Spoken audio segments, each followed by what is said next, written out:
In a small hospital in a little town, the day was filled with unrest. A worried woman stood in the corridor while doctors operated on her brother inside. The man had sustained a serious injury at work, suffering a bone fracture that required surgical intervention. The surgery lasted about 3 hours, and when the doctor emerged from the operating room, he briskly worked past the woman without addressing her questions. She remained standing in the hallway, watching the direction in which the doctor had gone. A few minutes later, a nurse approached her and informed her that her brother was fine. Someone knocked gently on the door of the staff room. The surgeon, resting inside after the procedure, allowed the visitor to enter. He looked tired, for he truly was exhausted, but he could never deny a conversation, especially with a patient or relative of someone he had treated. "Greg, I wanted to thank you," the woman politely said to the doctor who had just operated on her brother. "No need," the surgeon replied. "The operation wasn't complicated. Everything went well." Still, the woman placed a package on the table, thanked the surgeon again, and left the office. Greg glanced indifferently at the gift before shoving it under the table. However, he decided to peek inside the bag and said, "As usual, everyone brings the same thing. Brandy and chocolates," Greg said with a somber tone. "Why bring these to doctors and then complain that nothing gets done in hospitals without bribes?" The man stored the package in a cupboard.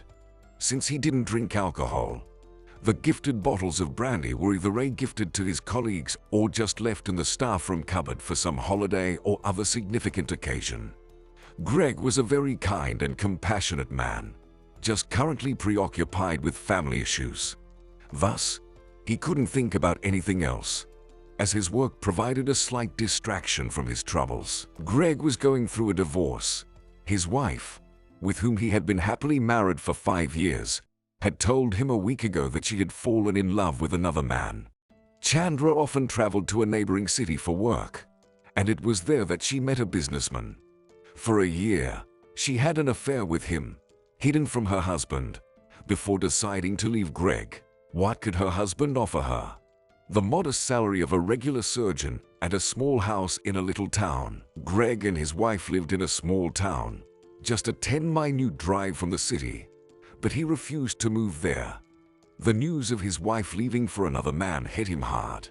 He loved her, dreamed of having children, and hoped that someday he could persuade her to have a child with him. But Chandra always refused. Now, Greg was spending a lot more time at work. He took on extra shifts to keep his mind off the divorce. He wanted to immerse himself in his work, but the atmosphere at the small hospital only deepened his depression. He figured it was better than sitting at home alone, dwelling on memories of a happy life with Chandra. Every day felt the same to him. Home, work, patients who increasingly asked to be referred to the hospital in the big city, not trusting the expertise of local doctors. Even though Greg was an excellent specialist, people wanted their treatments at a modern facility. Among his colleagues, Greg only talked to Bob, a therapist. They had known each other for half their lives, having studied together at university. Bob, too, had divorced 2 years prior, and his wife also left him for the big city. "Maybe we're doing something wrong," Bob said. "Maybe we should also strive to grow. Try something new. I'm sure you could find a job in any city. Why stay here? If we all leave, who will be here to treat and save the lives of the locals?" Greg replied, "Not everyone can afford to travel to other cities for surgery. In the small town where I live, there isn't even a hospital, and local elders come here for treatment. Even this short distance is hard for them to travel." "I see. You're sacrificing your future for the sake of others," Bob concluded. When Greg was heading home after a long shift at the hospital, he noticed a child sitting on a bench near his house. It was Niall, a boy who lived next door. Greg checked his watch and saw it was already 10 o'clock at night. Not the best time for an 8-year-old to be wandering around, Greg thought, asking, "Why are you out here so late?" Niall looked up, and Greg noticed tears streaming down the boy's cheeks and a small scrape on his chin.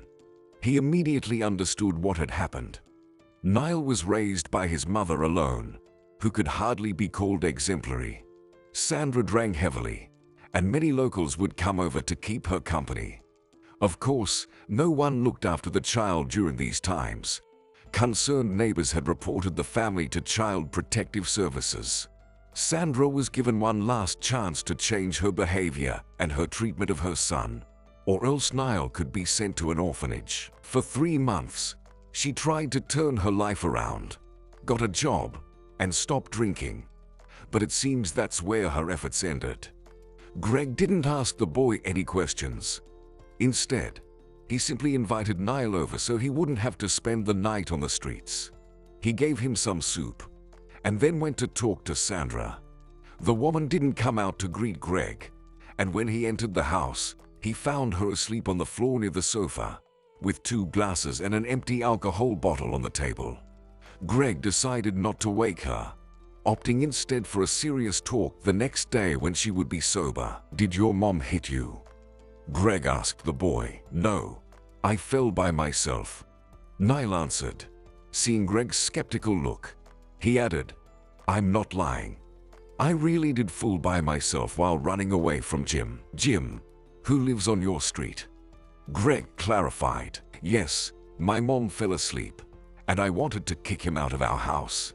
He swung at me, so I ran, and then I fell," the boy explained. Greg was furious, as he had a deep love for children and couldn't stand to see them mistreated. He had tried multiple times to reason with Sandra, but to no avail. Greg believed that in this case, the child would be better off in a shelter than with his own mother. He fed Niall and put him to bed, but found it hard to fall asleep himself. Greg couldn't stand the injustice children faced. Greg had a general love for people. That's why he always found it hard to ignore other people's tragedies and never remained indifferent to the suffering of others. It was this compassion that had drawn him to the medical profession. It was a compassion that both helped and hindered him in life. It stopped him from fighting for his wife, understanding that another man could provide for her better than he could. For a while, Greg even justified Sandra's alcohol dependency. After all, she began drinking after her husband died, leaving her completely alone with a young child. No one expected the woman's depression to turn into alcohol dependency. By the time the neighbors realized it, it was too late. The next morning, the man woke up earlier than usual, despite it being his day off from work. He got up early specifically to talk to Sandra before she had a chance to start drinking again.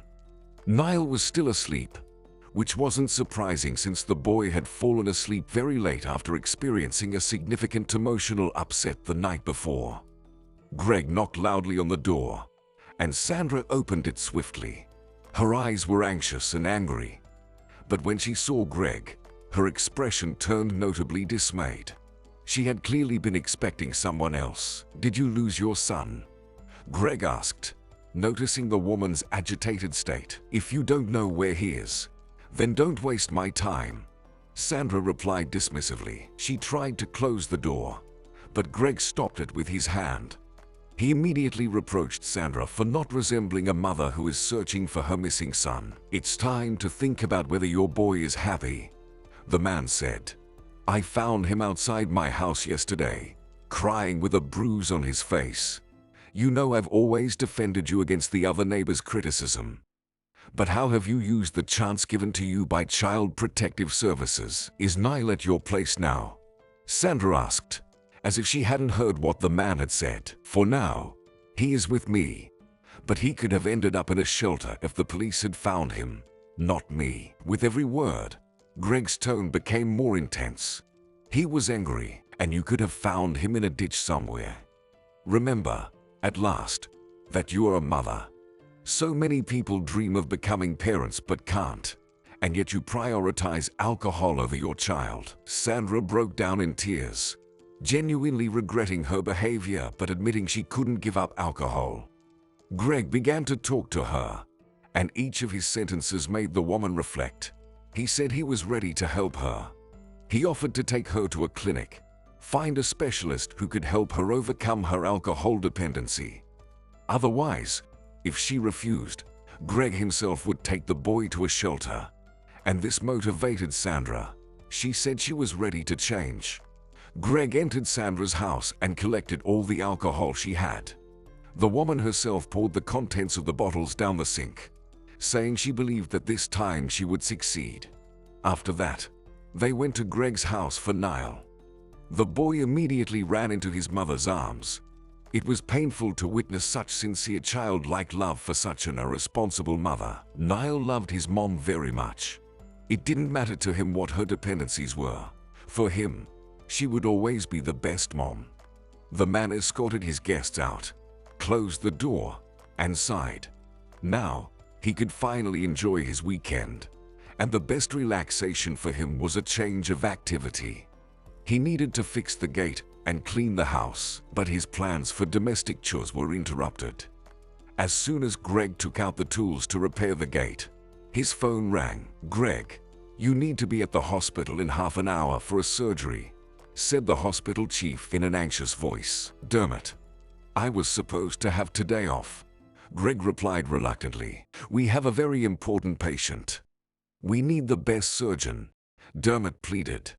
"A businessman from the capital has been brought in. He was in a serious accident. It's critical to perform the surgery as soon as possible, so please hurry." Dermot knew that Greg didn't need much persuading. He was a very responsible employee who always tried to help everyone. Greg did just that. He put the toolbox back, quickly changed into his work attire, and headed to his car. Greg would go to any patient. The social status of the person didn't concern him. As Greg drove out of the small town onto the highway, a small silhouette caught his attention. He noticed a child walking along the roadside. There was no doubt in his mind that it wasn't an adult. Despite being in a rush to the hospital, he couldn't ignore it. He couldn't leave a child on the road. Greg pulled over next to the girl, and seeing the car, she also stopped. Greg realized he had done the right thing not passing her by. Tears were streaming down her cheeks. "Are you lost? Where are your parents?" he asked gently. "No, I'm not lost. And I don't have any parents," the girl replied. Greg asked her name, and the girl introduced herself as Chila. He inquired why she was crying and where she was coming from. The girl seemed hesitant to reply, as if she was afraid or perhaps unwilling to share, but she found herself trusting Greg, sensing somehow that he was a kind person. "I don't know where I'm heading," Chila sobbed. "I always told them I'd run away. Tessa didn't believe me. She scolded me, but I did run away. None of them liked me there. Now, nobody will be able to hurt me." Greg suspected that the little girl might have escaped from a shelter. There was one for young children in the neighboring small town. He couldn't take her back because he understood it would take up a lot of his time. Therefore, Greg decided to take Chila with him to work, planning to address her situation afterward. He offered to take her to the city with him, but she refused, saying she wouldn't go in a car with a stranger. "You're smart not to trust strangers," praised Greg, "but I promise I won't harm you. If you disagree, you can continue working alone on the road. I'm late for surgery and don't have time to persuade you." Greg returned to his car. Chila watched him carefully and then ran after him to the vehicle. She climbed into the passenger seat and said, "You don't seem like a bad person. And even if you are, it doesn't matter to me. I'll probably die soon from hunger and the cold anyway." Greg drove off, but the girl's words shook him. He couldn't understand how such a young child could think in this manner. Chila seemed no older than 8, yet she was convinced she would die soon, certain that nothing good awaited her in life. He thought about how dreadful conditions must be in shelters for Chila to decide on such a desperate act as to run away from there. He didn't ask Chila about how she ended up in the shelter, but she was curious about who her rescuer was. Greg was happy to share that he worked as a surgeon and, although he had no family, he dearly wished for a child. "There are many kids in the shelter who wish for a family. You could become a father without a wife," Chila told him. "Little girl, you're too young to think about such things. But maybe I'll consider it." Greg replied. Chila just couldn't stop asking questions. She turned out to be a very curious girl, eager to know everything. However, Greg was reluctant to share details about his own life. He didn't even want to recall the events he had recently gone through, so he decided to find out why Chila had run away from the orphanage. Didn't they keep an eye on you? How did you manage to escape from the orphanage? He asked. It wasn't hard. The girl replied with a dismissive wave of her hand. By now, she seemed much more relaxed and was no longer afraid of Greg. They don't care about us at all. They took us out for a walk, and I just left. I had no friends, so nobody noticed I was gone. I think nobody will even realize I'm missing. Chila's voice carried a sadness that deeply moved Greg. It revealed how much hurt and pain were hidden in her small frame. Was it really that bad there? He asked quietly. Yes, it was terrible. They could even hit us, Chila recounted, and the older kids always took our toys. If we got candy for lunch, I never got to eat any because the boys would take them all. Remembering he had 2 chocolate bars in the car for snacks, Greg quickly fetched them and offered them to the girl. Chila's face lit up with a smile. She looked at the slightly squished and partially melted chocolate bars as if they were the most precious treasure in the world. She carefully opened the wrapper, and when she bit into the bar, her smile widened. It was a clear indication of how tough life had been for her in the orphanage. Greg recalled thinking earlier that day how Niall might be better off in an orphanage. Clearly, he had been mistaken. No one deserved such a life.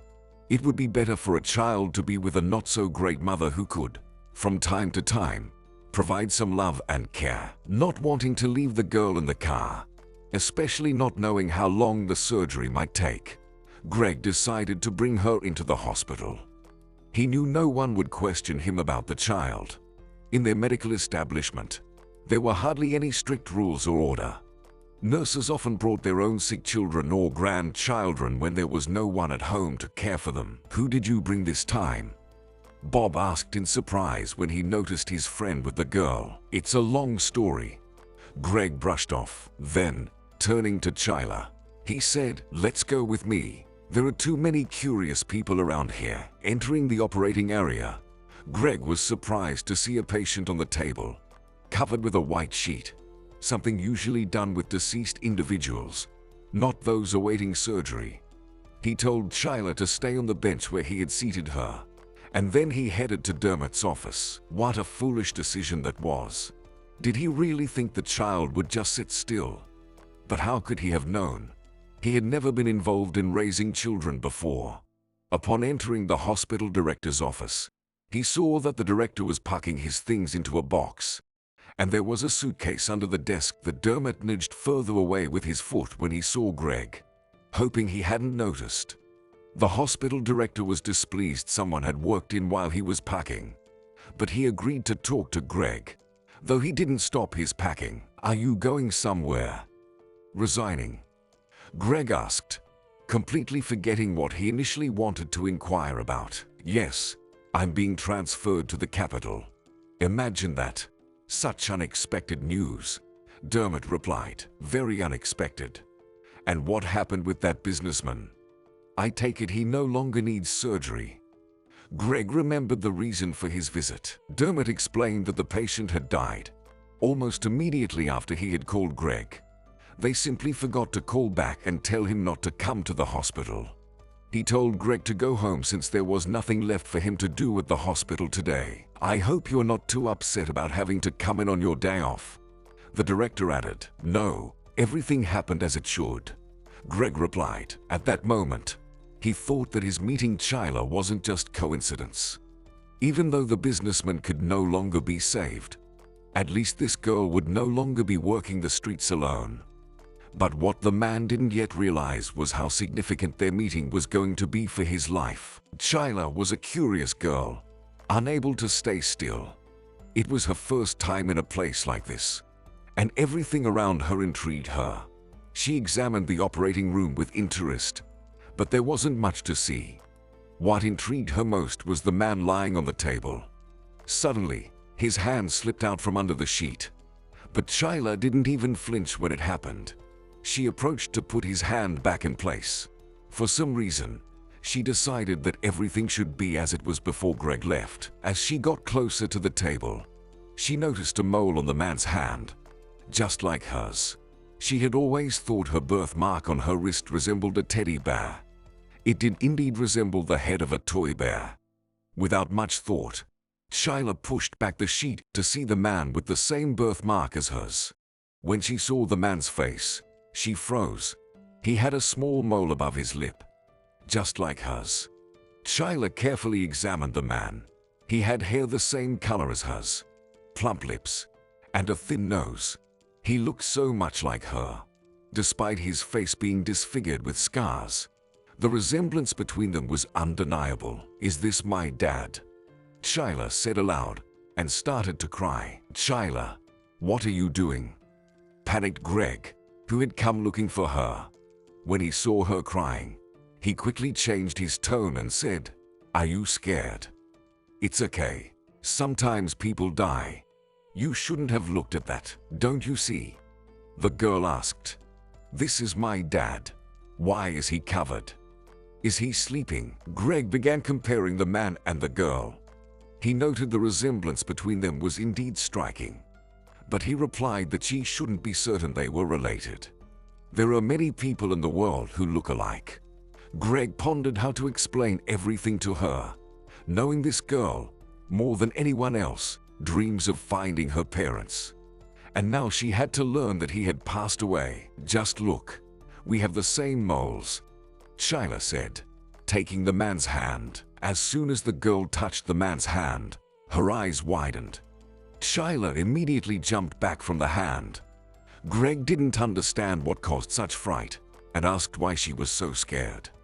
The girl struggled to formulate a sentence for a long time. "You said this person died, but his hand is warm, and there's something pulsating there," Chila replied. Greg was surprised that there could be a pulse.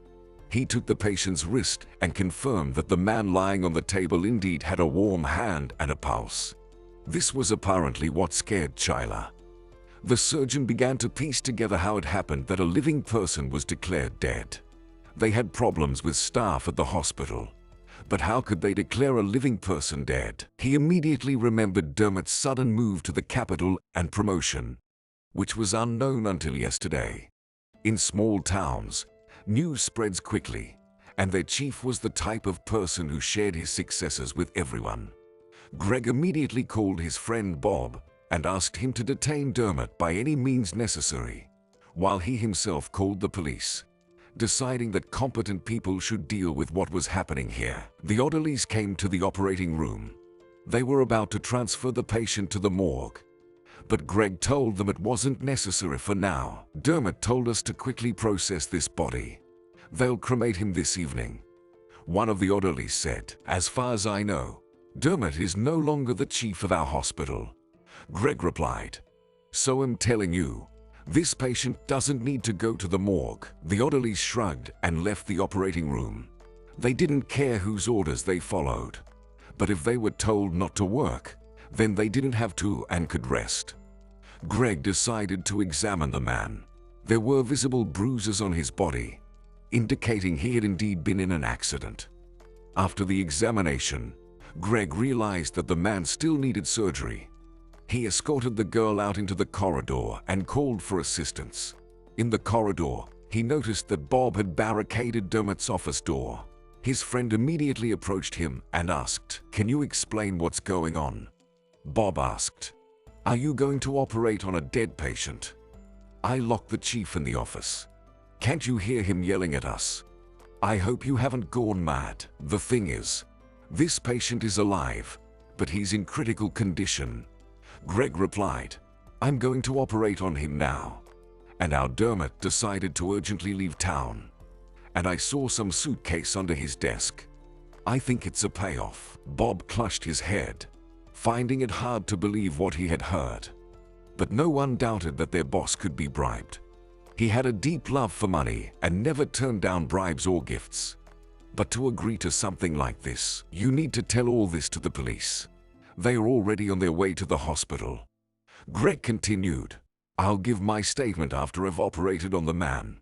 And also, you need to look after the girl. Any more instructions?" Bob yelled, slightly offended. Chila immediately approached Bob and took his hand. The girl looked up at him with a questioning and sad gaze. He had never seen such sad eyes before.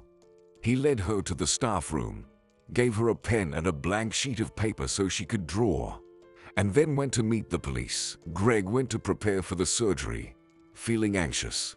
It had been a long time since he had felt such nervousness, but he had never had to treat a patient under such circumstances before. He emerged from the operating room 4 hours later. Greg was barely standing but kept going because he had much more to do. In the hospital, no one understood why the chief was arrested and how Dermot could have made such a diagnostic error.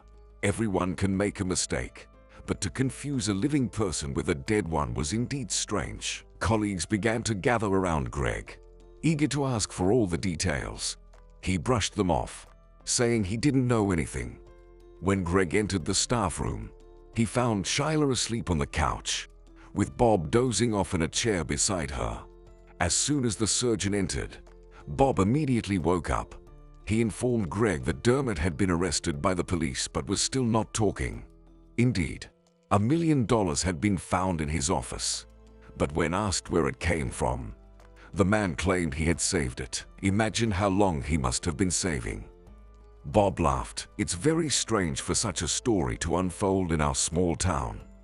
How did this businessman end up in our hospital, of all places? Greg wondered. He wouldn't have his question answered until the next day. That evening, he took the sleeping Chila and drove home with her, deciding to figure out what to do with the girl later. The next day, Greg and Chila went back to the hospital. Bob had been appointed the acting hospital chief since he was previously the department head and had the most achievements among the staff. Greg sincerely congratulated his friend and inquired if there were any news about yesterday's patient. "Yes, he's conscious now," Bob replied. "He's very eager to speak with you, but he's currently talking to the investigator." Greg told his friend about the girl he had brought to the hospital the day before. Bob clutched his head and exclaimed, "What's happening in our town? Can you even imagine what will become of this girl now?" It took another 2 hours before Greg could visit the man whose life he had saved the day before. The businessman introduced himself as Darren. He thanked the surgeon profusely and promised to fulfill any request he might have. "I have another piece of news for you, but first, I would like to understand what exactly happened to you," Greg asked him. Darren began his story by saying that 8 years ago, he was just an ordinary guy who wanted to achieve something in life. He had a girlfriend, but after a quarrel, they decided to break up. "After that breakup, my business started to improve," Darren reminisced. "I feel very guilty towards my beloved woman. We led the wrong lifestyle. Only I managed to come to my senses and change, but unfortunately, she did not. At that time, we were young and drank a lot of alcohol. We went to various parties together. Then I said that I wanted to spend time not in clubs, but at expensive resorts. And I decided to find a decent job. I have a higher education, but at that time, I was working as a loader. We decided to break up when she moved to a small town because she had no money. At that time, I got a job as a manager at a large company. By the way, I'm now on the board of directors of that firm. 2 years later, I found out that my ex-girlfriend had died. Apparently, she had a failed attempt to sober up after a party, and her heart couldn't handle the strain. It's a pity." Of course, Greg listened very attentively to Darren's story. He thought that Chila could very well be the daughter of his former lover. It turns out that the man might not even know he has a daughter, or he simply hasn't mentioned it. "How did you end up near our small town?" Greg asked, surprised. "I wanted to buy a piece of land nearby," Darren answered. "The prices here are affordable, and it doesn't matter to us where to open a production. But I didn't make it to your small town. I remember exactly how it happened. I was driving on a green light when a logging truck crashed into my car. I don't understand how I survived that accident. Probably, the airbags in the car saved me. Are you aware of why you were declared dead? Greg asked again. It's also a mystery to me. But I suspect that the accident wasn't an accident. I am a businessman, and I have many enemies.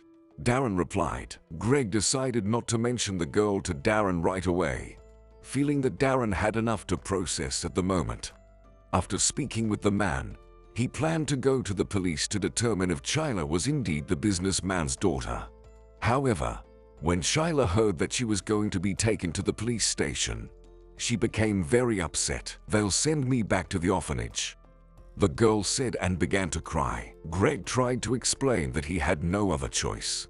Then, the girl ran out of the exam room and started opening every door in the hospital, looking for her dad. She was lucky. No one caught her before she found the right room with the businessman. Daddy. She screamed loudly and hugged Darren. The man winced in pain. Even the slightest touch caused him excruciating pain, and here was a girl squeezing his body. Darren pushed Chila away, but when he saw her face, his expression changed. How is this possible? Darren said, astonished. You're my dad. Look at me. Chila responded and showed him a birthmark. The man compared his hand to hers, carefully examining the mole. But it wasn't just that which convinced him the girl in front of him was indeed his child. The girl looked very much like him, but she also bore features of her mother. Chila strongly reminded him of Lisa, his former girlfriend with whom he had broken up 8 years ago, the very person he had been telling the surgeon about. Greg had been standing at the door for a while, observing everything happening in the room. The patient beckoned him over and asked how the girl had ended up there. Greg explained that he found her on his way to the hospital when he was coming to perform surgery on him.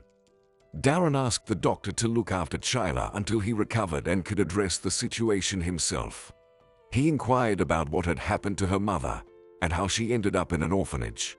But the girl replied that she couldn't remember anything. The caregivers don't share such details with the children, especially at such a young age as hers. Greg agreed to take her in until everything could be sorted out. After his shift at the hospital, he and Chila went home.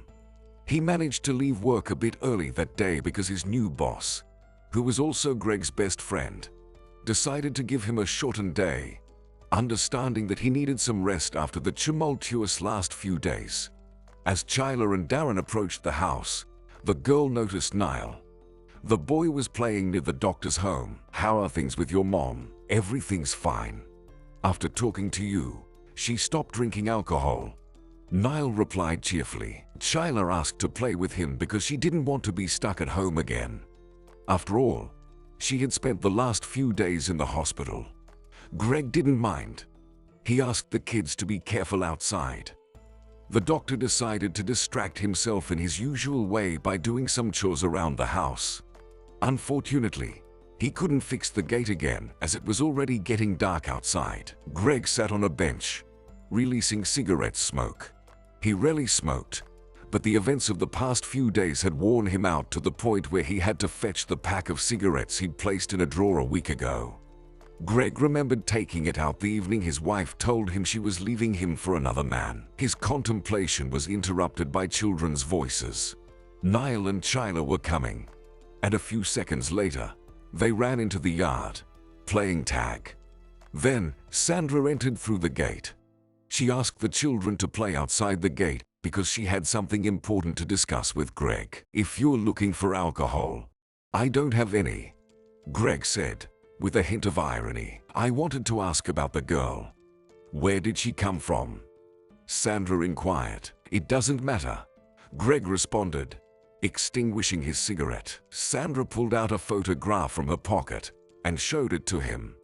Greg looked at the picture, smiled, and asked, are you trying to boast that among your drinking buddies, there are not only men but women too? Maybe stop the sarcasm, Sandra asked, annoyed.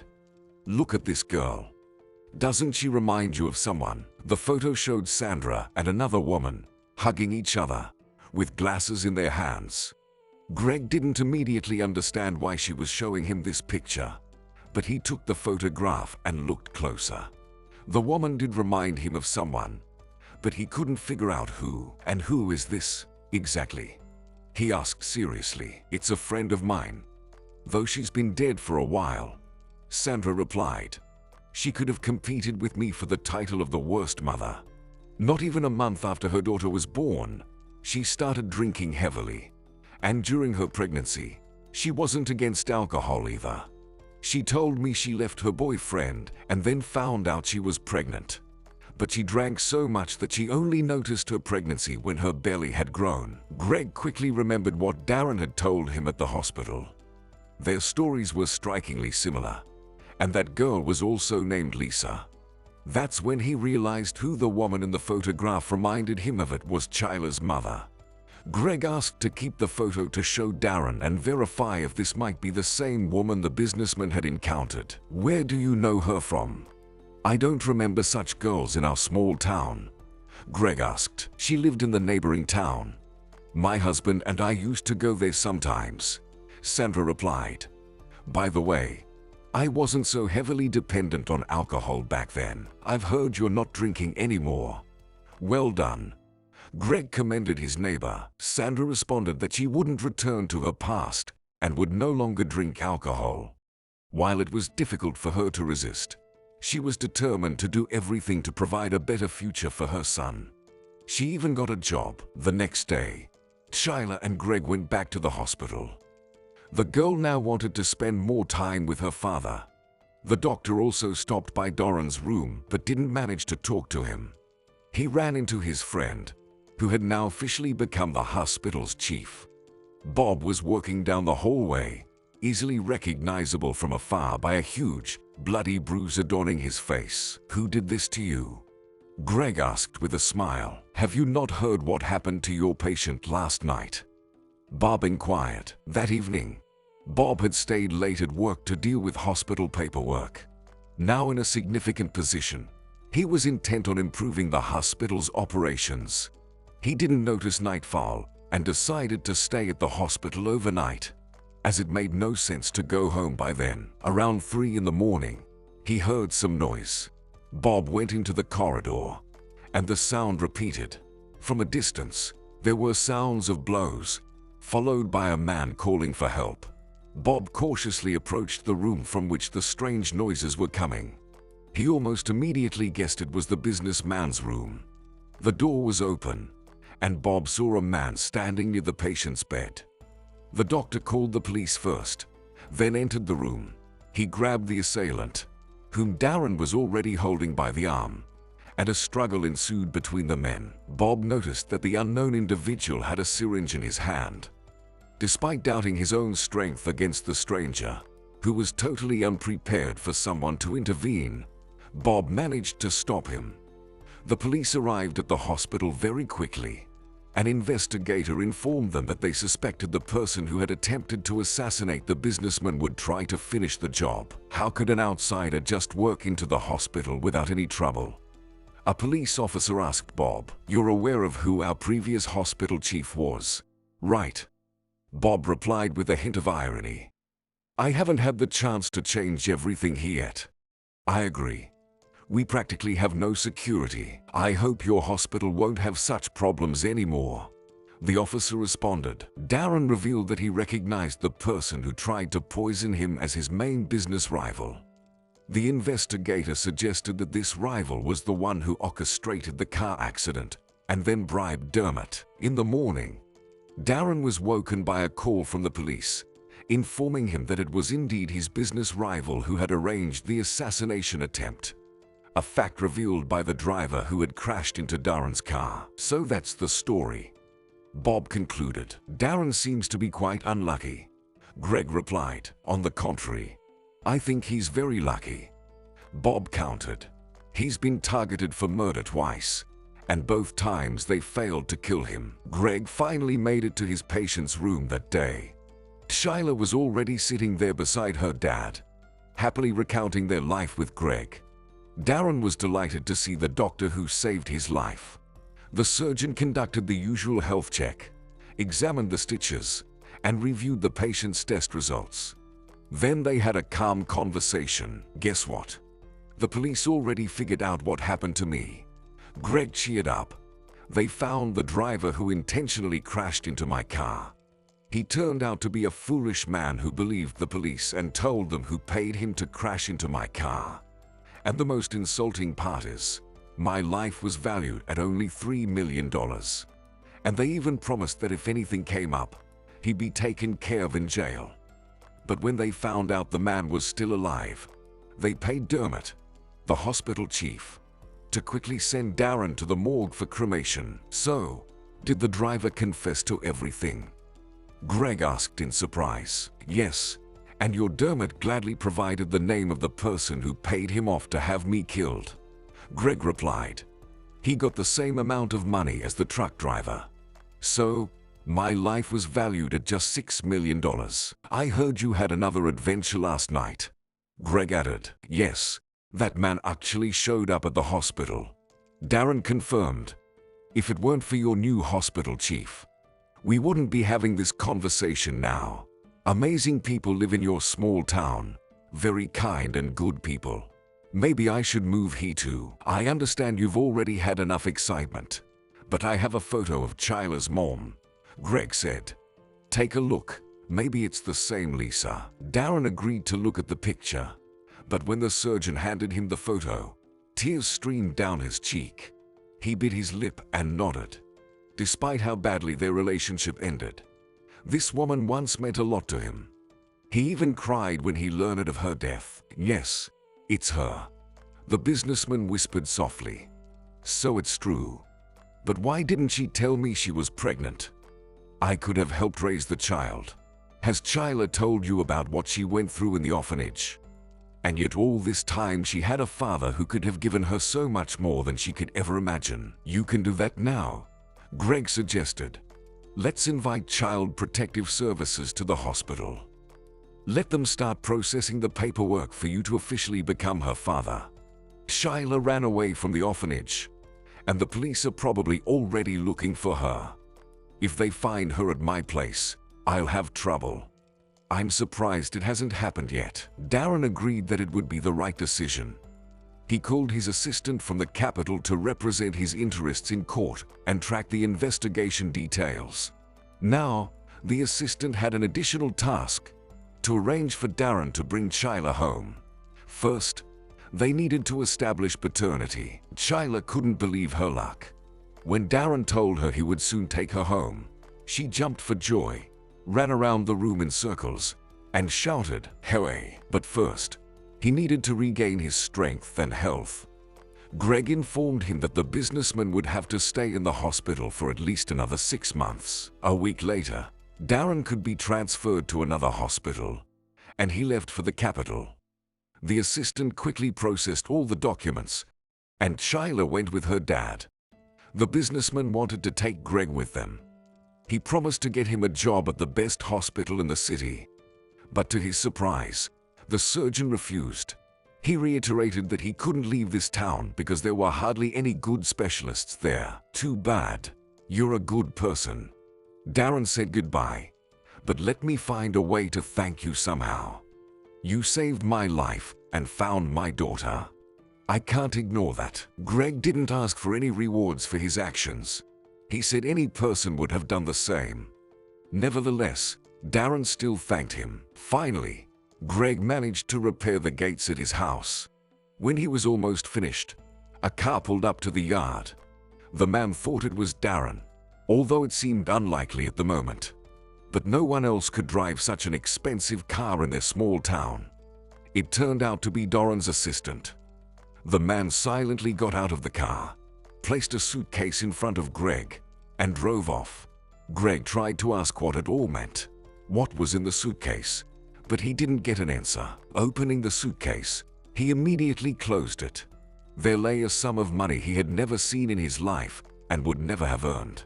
There was also a note in which Darren thanked the man again for his help, provided the address and phone numbers of Chila and himself. The businessman asked him to accept this gift and never forget about them and his daughter. He noted that Greg would always be a welcome guest in his home, and also that Chila already missed him. Thus, Greg found two new friends, a successful businessman from the capital and a little girl who considered him her savior. Greg went back to the yard to smoke, but this time he wanted to relax and think about the good. When he went out of the gate to get the tools, he noticed Sandra playing with Niall in the neighboring yard. He smiled and stopped to watch them. He was so happy for the boy. It seemed his mom had really decided to change her life this time. She hadn't been drinking alcohol for a whole month. That night, he fell asleep feeling peaceful. Just like that, in a few days, he managed to change the fate of several people. But he wasn't proud of it. He just pondered how interesting these people's lives had changed. Calling Darren, he learned that the competitors who orchestrated the businessman's accident had been imprisoned. And thanks to this event, the saved man was even able to increase his income because now there was no longer a company in the market that had been his competitor before. And if Chila hadn't discovered that the man was alive under the blanket, everything could have turned out differently for them. As soon as Greg fell deeply asleep, he was immediately awakened by a loud knock on the door. He quickly got up from the bed and, looking out the window, noticed that the neighbor's house was on fire. Has Sandra started drinking alcohol again? Greg thought. He concluded that the woman must have been drunk and started the fire in her own home. This had happened several times before, as she often fell asleep with a cigarette in her hand or left the stove on because she used to be in an unstable state. Greg opened the door, only to find a frightened Niall standing there, with a bruise under his eye. "Help! They're hurting my mom." The boy cried hysterically. Greg immediately grabbed a stick from the yard and rushed to help. In the neighboring house, some man was beating poor Sandra, and nobody was helping her because everyone was busy extinguishing the fire. Greg quickly intervened, stopping the angry man who was heavily intoxicated and barely able to stand. But even then, it was difficult for the fragile woman to deal with him. While Greg was rescuing Sandra, a rescue team arrived at the house. The fire was quickly extinguished, but it was already impossible to live in the house. Almost everything had burned down. Sandra lay on the ground crying beside the burnt house. She was badly bruised, but that wasn't her main concern. Sandra realized she was left homeless with her young son. When the neighbors realized there was no more danger, they quickly dispersed to their homes, unwilling to help Sandra, thinking she was to blame for the fire. Only Greg remained by her side. He hugged Niall and comforted him. Greg hesitated to approach Sandra, but when she calmed down a bit, he offered them to stay overnight at his house. "No, I don't need your help," Sandra confidently refused. Apparently, she was so shocked that she hadn't yet realized that Greg genuinely wanted to help her. "You need to treat your wounds. I'm a doctor, or have you forgotten?" Greg reminded her. "And the child needs to get some sleep." The woman agreed to spend the night at the doctor's house. Her face and body were covered in bruises and marks. Niall quickly fell asleep, while Sandra and Greg stayed in the kitchen to talk. "What happened?" Greg asked. "It was all Troy. He came to our house at night and demanded that I drink alcohol with him," Sandra said. "But I told him I don't drink anymore and asked him not to come here again. A few minutes later, I smelled smoke, and then I saw the fire in the house. It appeared in all the rooms at once. We barely managed to get out of the house with Niall. I'm sure Troy set my house on fire. He was heavily drunk and wanted to retaliate against me. Then, he started beating me on the street. It seems he even hit Niall because my son tried to defend me. We won't let him get away with it," Greg said firmly. Greg took the conversation with Sandra very seriously. Firstly, he felt sorry for Niall. And secondly, as Sandra started to change for the better, Greg began to see her differently. He knew how difficult it was to overcome alcohol addiction. Being a doctor himself, Sandra had changed a lot in a short time, but he was confident that she would become a completely different person in the future. But now she didn't even have her own home. The man remembered the money Darren had given him as a token of gratitude for saving his life. The surgeon hadn't spent a single dollar of it. Now he thought that he could use it to help Sandra's family. The money sent by the businessman would be enough for several houses in their small town. But Greg thought Sandra wouldn't agree to such a large and gratuitous gift. So he decided to offer her help a little later. "Stay with me for now," Greg said. Sandra looked at him with surprised eyes. She wasn't used to someone caring about her. Moreover, she didn't expect such help from Greg. After all, he had scolded her many times, and now he was offering a place in his own house. "Don't worry, you won't bother me," the man continued. "I spend a lot of time at work, and I live alone. I don't do much housework in this house, as you can see. And Niall, I've always loved him as my own son. I think he'll be happy with this offer." "You know I don't have a choice," Sandra replied sadly. "I don't think anyone else will offer me help. They only extinguished the fire in my house because they were afraid for their property, which could also burn down. You've brought this reputation upon yourself in our small town. Regaining people's trust will be much harder than losing it," Greg grumbled. Sandra agreed to Greg's offer, as she really had no other options. In gratitude to the man, she took on all the household chores in the house. She cleaned, cooked, and even took care of the garden. 2 months had passed since Sandra and her son had been living with Greg. Troy, who had set fire to her house, was sent to prison. Proving his guilt was not difficult at all.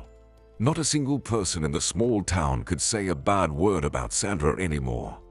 All the local residents noticed that she had changed.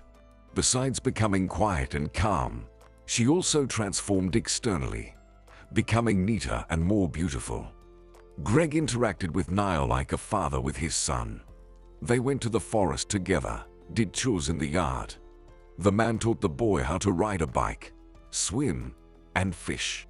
Greg was happy, and Sandra felt safe. One day, Greg realized that he didn't want Sandra to leave this house.